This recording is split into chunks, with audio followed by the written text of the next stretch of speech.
అండి, welcome to నా kitchen నా ఇష్టం. ఇవాళ నా ఇష్టం ఏంటో చూపించేస్తాను, వచ్చేయండి. రసగుల్లా అండి. రసగుల్లాని చాలామంది ఇష్టపడతారు, కానీ బయట మనకి స్వీట్ షాపుల్లో తప్ప ఇంట్లో ఎలా చేసుకోవాలి ఏంటి అనేది తెలియదు. ఎలా చేసుకోవాలో చూపించేస్తాను, వచ్చేసేయండి.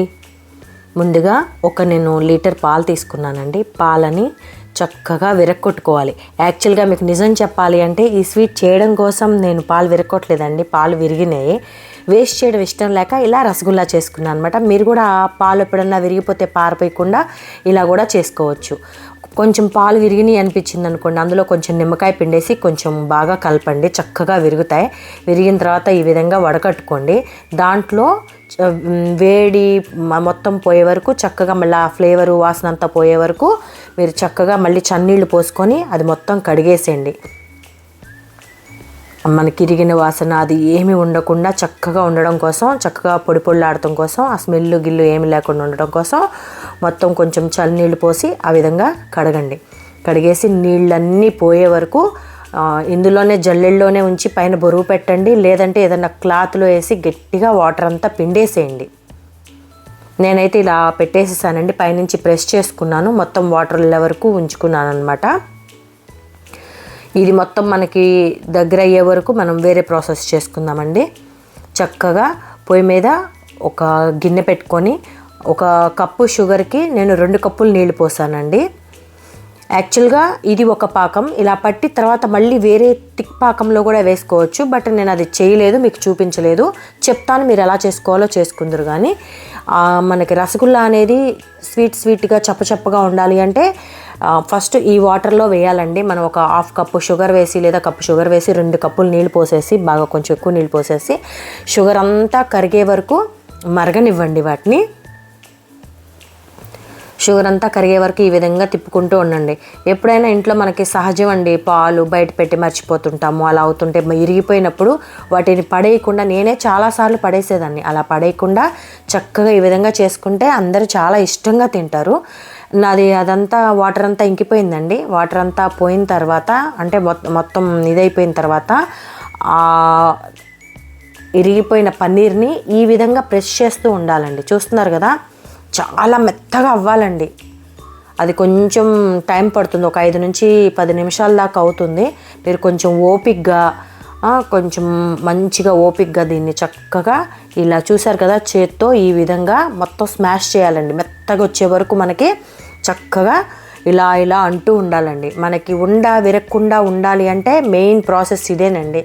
ఇది మనం ఎంత మంచిగా మనం దీన్ని కలుపుతామో, ఎంత మెత్తగా మనం కలుపుతామో దాన్ని బట్టే మనకి రసగుల్లా అనేది చాలా మంచిగా వస్తుందండి. ఎవరైనా కొంతమంది ఇదే కాకుండా ఒట్టి పాల దాంతోనే కాకుండా అనుకుంటే 1 స్పూను వరిపిండి వేసుకోవచ్చు. వరిపిండి ఇష్టపడిన వాళ్ళు 1 స్పూను మైదాపిండి వేసుకోండి. అది కూడా వేసి చక్కగా ఇలా మెదిపేసి, చూసారు కదా రౌండ్గా ఎంత ముద్దల్లే వచ్చిందో ఈ విధంగా రావాలి. వీటిని చాలా చిన్న గోళీలుగా చేసుకున్నానండి. ఎందుకంటే నేను దగ్గర లీటర్ పాలు కూడా లేవండి, 3/4 లీటర్కి అలా ఉన్నాయి. అవి ఇరిగిపోయినాయి కనుక నాకు ఎక్కువ రాలేదు.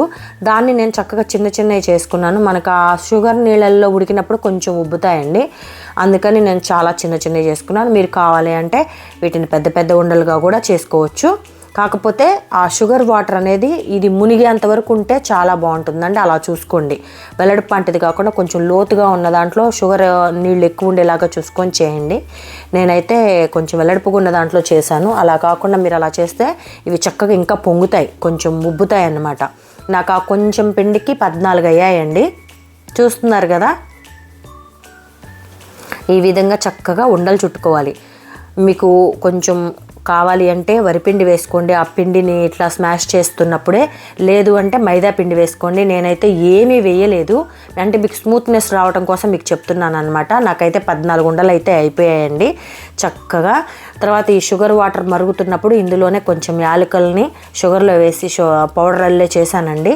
దాన్ని మొత్తం అలాగే వేసేస్తే అవి తొలికలు వస్తాయండి. అలా తొలికలు రావడం ఇష్టం ఉండదు కాబట్టి, కొంచెం ఇదిగా కనబడుతుంది కాబట్టి నేను ఆ పౌడర్ మొత్తాన్ని వాటర్లో వచ్చేలాగా జల్లించుకున్నాను.